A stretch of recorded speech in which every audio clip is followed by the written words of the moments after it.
পরপুরুষের রুমে এসে শাড়ি চেঞ্জ করতে তোমার একটুও বিবেকে বাঁধলো না, নাকি সব নিজে থেকেই প্ল্যান করে করেছো? হঠাৎ রুমে কারো আগমন ঘটায় আর তারপর এমন কথায় থতমত খেয়ে যায় ফারহা। মাথা তুলে সামনে তাকাতেই দেখে সামনে দাঁড়িয়ে থাকা মানুষটা তার দিকে অগ্নিদৃষ্টি নিক্ষেপ করে আছে।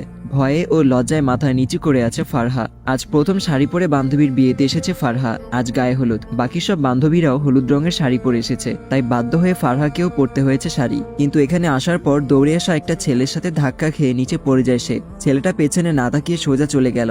একরাশ বিরক্তি নিয়ে উঠে দাঁড়ালো ফারহা। দেখে সুন্দর করে পরে আসা শাড়িটিও এলোমেলো হয়ে গেছে। ছেলেটাকে মনে মনে গালি দিয়ে সামনে এগিয়ে গেল সে।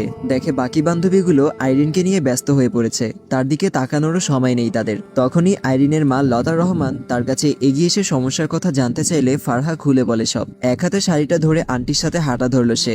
যাই হোক, আগে শাড়িটা গুছিয়ে নিতে হবে। বিয়ে বাড়ি, প্রায় সারা বাড়ি জুড়েই মানুষের ছড়াছড়ি, তার মাঝে একটা রুম ফাঁকা, আর তা হলো আবরার ভাইয়ের। তার রুমে কাউকে ঢুকতে দেয় না সে, নিজেই রুম পরিপাটি করে রাখে। এরপর কারো প্রবেশ নিষিদ্ধ।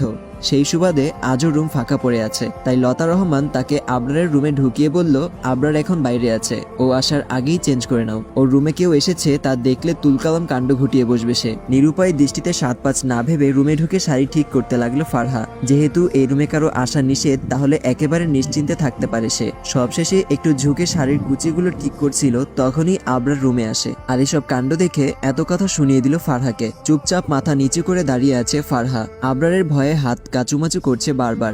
মানুষটাকে ভয় পাওয়ার কিছু কারণ আছে। তার চোখে সবচেয়ে রাগী মানুষের নাম হলো আবরার আহমেদ। তাছাড়া তার আরেকটা পরিচয় হলো ফারহাদের কলেজে নতুন জয়েন করেছে। জন্মের পর মনে হয় তাকে মধুর বদলে লবণ খাওয়ানো হয়েছে, তাই তার আচরণও নোনতা টাইপের। কলেজে যখন প্রথম জয়েন করে, তখন কথায় কথায় একদিন ফারহা তার বান্ধবীদের বলে ফেলেছিল তার আবরার স্যারকে ভালো লাগে। সেটাকে বাকি বান্ধবীরা টানাটানি করতে করতে আবরারের কান অব্দি চলে গেল। সেদিন কলেজ ছুটির পর কোচিং এ সারা ক্লাস কান ধরে দাঁড় করিয়ে রেখেছিল তাকে। এই মুহূর্তে ফারহার দিকে অগ্নিদৃষ্টি নিক্ষেপ করে আছে আবরার। ফারহার নীরবতা দেখে সে আবারও রাগী গলায় বলল, এখন মুখে তালা পড়ে গেছে নাকি? এমন ভাব ধরলে মনে হচ্ছে কিছুই জানো না। মানে আমাকে আকৃষ্ট করতে আর কত নিচে নামবে তুমি? ফারহা এবার নিচের দিকে তাকিয়ে থাকা অবস্থায় বলল, আমি এসব কখনোই ভাবিনি। আমি জাস্ট বিপদে পড়ে আপনার রুমে এসেছি। আপনি যেমনটা ভাবছেন মোটেও আমার এমন কোনো উদ্দেশ্য নেই। বিশ্বাস না হলে আপনি আন্টিকে জিজ্ঞেস করতে পারেন। তখনই রুমে আসে লতা রহমান। আবরারের দিকে চেয়ে বলল, কি হয়েছে? তুই শুধু শুধু মেয়েটাকে এত ধমকাচ্ছিস কেন? ও কি করেছে তুমি জানো মা? কত বড় সাহস এই মেয়ের! আমার রুমে এসে ছেলেকে থামিয়ে দিয়ে লতা রহমান বলল, জানি আমি, সে এমনি এমনি তোর রুমে আসেনি। বাইরে কার সাথে যেন ধাক্কা লেগে পড়ে গিয়ে সব এলোমেলো করে ফেলেছিল। তারপর আমাকে বললে আমি এখানে নিয়ে আসি। সারা বাড়িতে এখন মেহমান, একমাত্র তোর রুমটাই ফাঁকা ছিল, তাই তাকে বললাম তাড়াতাড়ি ঠিক করে বেরিয়ে আসতে। তো এখানে দোষের কি আছে?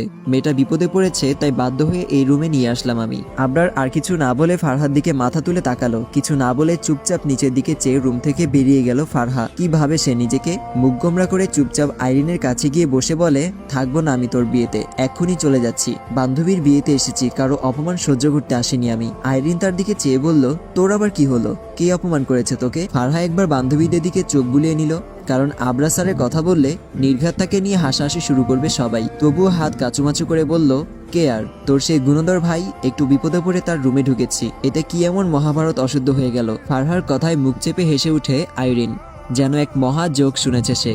তারপর হাসি থামিয়ে বলল, তুই ঘুরে ফিরে ভাইয়ার উঠানে কেন আছাড় খাস? আর তুই জানিস না ভাইয়ার রুমে আমরা ব্যতীত ঘরের বাইরের কোনো প্রবেশ নিষেধ? ফারহা একটু রেগে বলল, আমি কি জানতাম নাকি বাড়িতেও তোর ভাইয়া তো রুলস নিয়ে চলে?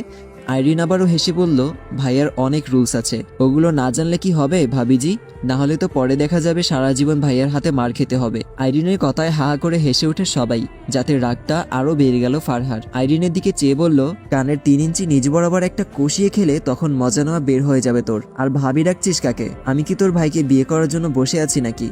ফারহার কথায় আবারও হেসে উঠে সবাই। ফোন হাতে একপাশে চলে গেল ফারহা। বাসা থেকে মা ফোন করেছে, আজ বাসায় ফিরবে কিনা তা জিজ্ঞেস করতে। যেহেতু আজ গায়ে হলুদ, কাল বিয়ে, তাই বান্ধবীরা সবাই একসাথেই থাকবে, তাই আজ আর যাওয়া হবে না। তবে ভাইয়া হয়তো যেতে পারে। ফোন রেখে আসার সময় হঠাৎ চোখে পড়লো একটা ছেলে আর একটা মেয়ে একে অপরকে জড়িয়ে ধরে গভীরভাবে চুম্বন করছে। যখন খেয়াল করলো ছেলেটা আর কেউ না, তারই ভালোবাসার মানুষ সাদাফ, মুহূর্তেই বুকটা কেঁপে উঠে তার। জেগে উঠে এক তীব্র কষ্ট। সাদাফের সাথে 2 বছরের সম্পর্ক থাকার পর যখন যখন বছরখানেক আগে ব্রেকআপ হয়েছিল তখন খুবই আবেগপ্রবণ ছিল ফারহা। গত রাত জেগে কেঁদেছিল তার কোনো হিসেব নেই। ওই দিনের কথা মনে পড়তেই বুকটা এখনো শূন্য মনে হয় তার। সবই ঠিকঠাক ছিল, বাট একদিন সাদাফ তাকে বলল তার সাথে রুম ডেটে যেতে হবে, কিন্তু তার সরাসরি না বলে দেয় ফারহা। সে বিয়ের আগে এই ধরনের কোনো সম্পর্কে জড়াবে না। আর ওই দিনই সাদাফ একটা কথা বলল, হয়তো তার কথা মেনে নিবে, নয়তো ব্রেকআপ। ফারহা কয়েকদিন কান্নাকাটি করে সাদাফকে অনেকভাবে বোঝানোর ট্রাই করেছিল, কিন্তু সাদাফের একটাই কথা, হয়তো রুম ডেট নয়তো ব্রেকআপ। পরে অনেক কষ্টে নিজেকে শক্ত করলো ফারহা। সাদাফের দেওয়া দুইটা অপশন থেকে ব্রেকআপটাই বেছে নিল সে, সরে গেল সাদাফের জীবন থেকে। কিন্তু আজ 1 বছর পর হঠাৎ সাদাফকে দেখে, তাও আবার এই অবস্থায়। সে নিজেও জানে না প্রাক্তনের জন্য কেন তার এত কষ্ট হচ্ছে। সে তো একটা ফ্রড, তার জন্য কষ্ট হবে কেন? চোখে জল অনুভব করতেই ওয়াশরুমে গিয়ে পানি ছিটিয়ে নেয় ফারহা। মুখ মুছে নিজেকে স্বাভাবিক করে বেরিয়ে আসে। তখনই সাথী এসে তাকে ডেকে নিয়ে গেল। আইরিনকে মেহেদি পরাতে হবে, কারণ ফারহা খুব ভালো মেহেদি পরাতে পারে। আইরিনের হাতে খুব যত্ন করে মেহেদি পরিয়ে দিল সে। তখনই পাশে এসে দাঁড়ায় আবরার। আইরিনের মেহেদি পরা হাতের দিকে তাকিয়ে রইল। আইরিন একটু হেসে বলল, দাঁড়িয়ে আছো কেন ভাইয়া, আমার পাশে বসো। আইরিনের পাশে বসে আবরার মাথায় হাত বুলিয়ে বলল, খুব সুন্দর লাগছে আমার পুচকি বোনটাকে। আইরিনের হাতে মেহেদি পরানো শেষ হলে ফারহার দিকে চেয়ে আইরিন বলে, নে এবার ভাইয়াকেও আমার মতো করে সেম ডিজাইনে মেহেদি এঁকে দে। আবরার একটু ভ্রু কুচকে বলল, আমি কেন মেহেদি লাগাতে যাব, বিয়েটা তোর আমার না। আইরিন একটু ঠোঁট ফুলিয়ে বলল, ছোটবেলা থেকে যা করেছি দুজন একসাথে করেছি না, তুমি যা করতে আমি তাই করতাম, তুমি যা খেতে আমি তাই খেতাম, এখন আমি মেহেদি লাগিয়েছি তোমাকেও লাগাতে হবে। আবরার আরেকটু ব্রুকুচকে বলল, সবই যদি ভাগ করিস তাহলে বিয়েটা একা করে নিচ্ছিস কেন? আশেপাশের বান্ধবীগুলো হেসে উঠে আবরারের কথায়। আবরার একটু লজ্জা পেল। বোনের সাথে দুষ্টুমি করতে গিয়ে নিজের বিয়ের কথাও মুখ ফুসকে বেরিয়ে গেল।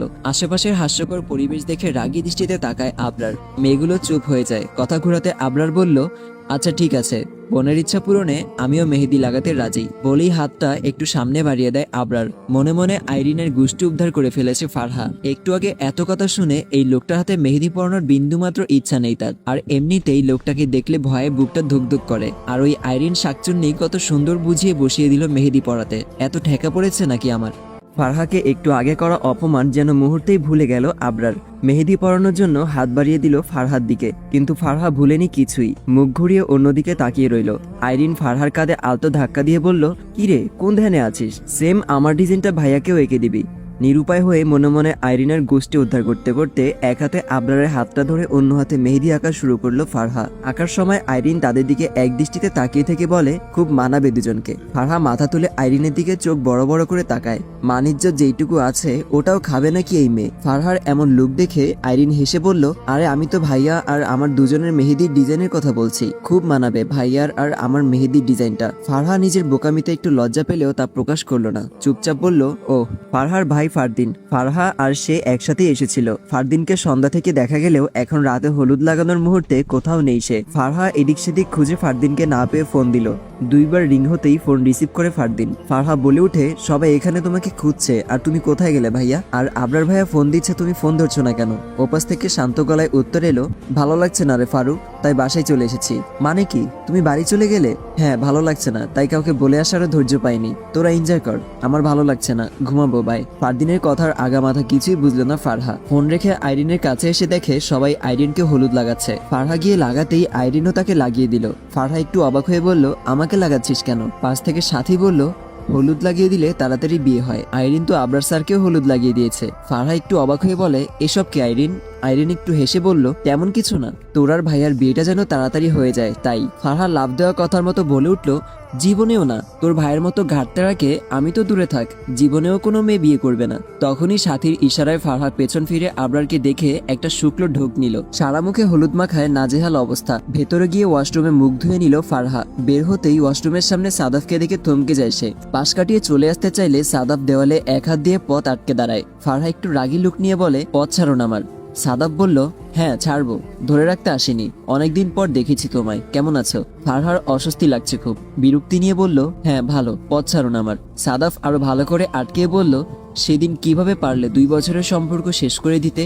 রাগে ফারহার শরীর কাঁপছে, তবুও নিজেকে শান্ত করার চেষ্টা করে বলল, আমি চাইনি, আপনিই বাধ্য করেছেন আমায়। সাদাব বলল, এই তোমার ভালোবাসা? ফারহা বলল, আপনার ভালোবাসাও কতটা শুদ্ধ ছিল তা তো তখনই প্রমাণ করে দিয়েছেন, আর এই বিষয়ে আমি কোনো কথা বলতে ইচ্ছুক নই।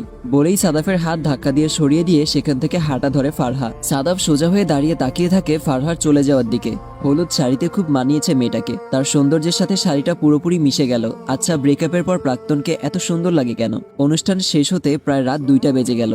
শেষ রাতে এসেও বান্ধবীদের জ্বালায় ঘুমাতে পারছে না ফারহা। 4 জন একসাথে আছে মানেই তাদের আলোচনা বিশ্বের বড় বড় গবেষণাগারকেও হার মানাবে। উপায় না পেয়ে ফারহা একটা বালিশ নিয়ে সোফায় গিয়ে শুয়ে পড়ল। এবার একটু ঘুমাতে পারলেই হয়। সকালের ঘুমকাতুর চোখে হাত দিয়ে চোখ কসলাচ্ছে ফারহা। ভোরের আলো ফুটে উঠেছে। রুমের বাইরে কয়েকজন চা নাস্তা নিয়ে দৌড়াদৌড়ি করছে।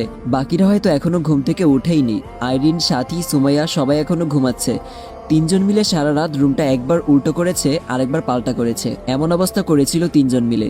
শেষ রাতে ঘুমিয়ে এখন মরার মতো পড়ে আছে। ফারহা আরো কিছুক্ষণ চোখ বন্ধ করে রইল। না, ঘুম আসছে না আর। রুম থেকে বেরিয়ে বাইরে এলো। ফারহাকে দেখে লতা রহমান এগিয়ে এসে বলে, ফ্রেশ হয়েছো? ফারহা 2 দিকে মাথা নাড়ায়। লতা রহমান আবার বলে, ওয়াশরুমে গেলে একপাশে টুথ পাউডার পাবে, ফ্রেশ হয়ে নাও, আমি নাস্তা তৈরি করছি, আর বাকিদেরও ডেকে দিও। ফারহা লক্ষ্মী মেয়ের মতো ঘুমু ঘুমু চোখে একপাশে মাথা কাত করে হ্যাঁসূচক সম্মতি জানালো। শাকচুন্নিগুলো যে মরার মতো ঘুমাচ্ছে, মনে হয় না ডাকলে উঠবে এখন। তাই ফারহা হাঁটতে হাঁটতে ছাদে চলে গেল। দেখে আবরার আগে থেকেই ছাদে হাঁটাহাঁটি করছে। আবরারকে দেখে নেমে যাওয়ার জন্য পা বাড়াতেই ডাক দেয় আবরার। ফারহা দাঁড়িয়ে পেছন ফিরে তাকালো। আবরার তার কাছে এসে শান্তভাবে বলল, সরি। ফারহা একটু ভ্রুকুচকে বলল, সরি কেন?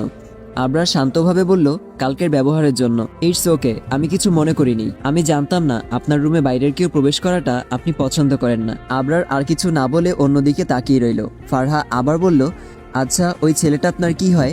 আবরার বলল, কোন ছেলেটা? ওই যে একটু ফর্সা করে লম্বা ব্লু শার্ট পরেছিল, কালকে দেখলাম। ও, সাদাফের কথা বলছো? আমার বাবার বন্ধুর ছেলে। কেন, কি করেছে সে? না, কিছু না, এমনি। বলেই নিচে চলে আসলো ফারহা। রুমে এসে বাকি বান্ধবীদের টেনে তুলল। 9টা বাজে, এখনো পড়ে পড়ে ঘুমাচ্ছে। আবরারের অনেক ফোনের কারণে দুপুরে বরপক্ষ আসার একটু আগে আসলো ফারদিন। ফারহা এগিয়ে গিয়ে বলল, এতক্ষণে এলে কেন ভাইয়া? কোনো সমস্যা? আর কালকে এভাবে ফোন কেটে দিলে কেন? প্রশ্নগুলোয় একটু বিরক্তি নিয়ে ফারদিন বলল, এত কথা বলিস না তো, ভালো লাগছে না। বলেই সামনের দিকে চলে গেল। হা হয়ে তাকিয়ে আছে ফারহা। ভাইয়া তো তার সাথে এভাবে কথা বলে না। কাল থেকে ভাইয়ার কি হলো হঠাৎ? সামাজিকভাবে বিয়েটা শেষ হলো। আইরিনকে বিদায় দিচ্ছে সবাই। গতকাল থেকে হাসি খুশি মেয়েটাও এখন কাঁদছে সবাইকে ধরে। আমারও খুব খারাপ লাগছিল। আমাকেও হয়তো একদিন এমন একটা জায়গায় এসে দাঁড়াতে হবে। সাদাফকে গতকাল রাতে দেখেছিল সে, আর বিয়ের আগে দুপুরবেলা এসেছে। ফারহার সাথে কথা বলতে চেয়েছিল বারবার, বাট সুযোগ পাইনি দেখে হয়তো হয়নি। আইরিনকে বিদায় দিয়ে ফারদিনকে খুঁজতে লাগলো ফারহা। ভাইয়ের মতিগতি ভালো লাগছে না তার কাছে। দেখে সবার বিপরীত পাশে একা দাঁড়িয়ে আছে সে। ফারহা গিয়ে পেছন থেকে কাঁধে হাত রাখতেই চমকে উঠে চোখের পানি মুছে নেয় ফারদিন। ফারহার দিকে চেয়ে একটু হাসলো। ফারহা বলল, কাঁদছো কেন ভাইয়া? কই না তো। আমার কাছে লুকানোর চেষ্টা করেও লাভ হবে না ভাইয়া। কাঁদছো কিনা ওটা জিজ্ঞেস করিনি, কেন কাঁদছো তা জিজ্ঞেস করেছি। ফারদিন একটু হেসে ফারহার গালে হাত রেখে বলল, একদিন আমার বোনটাকেও এভাবে বিদায় দিয়ে দিতে হবে, তাই না রে?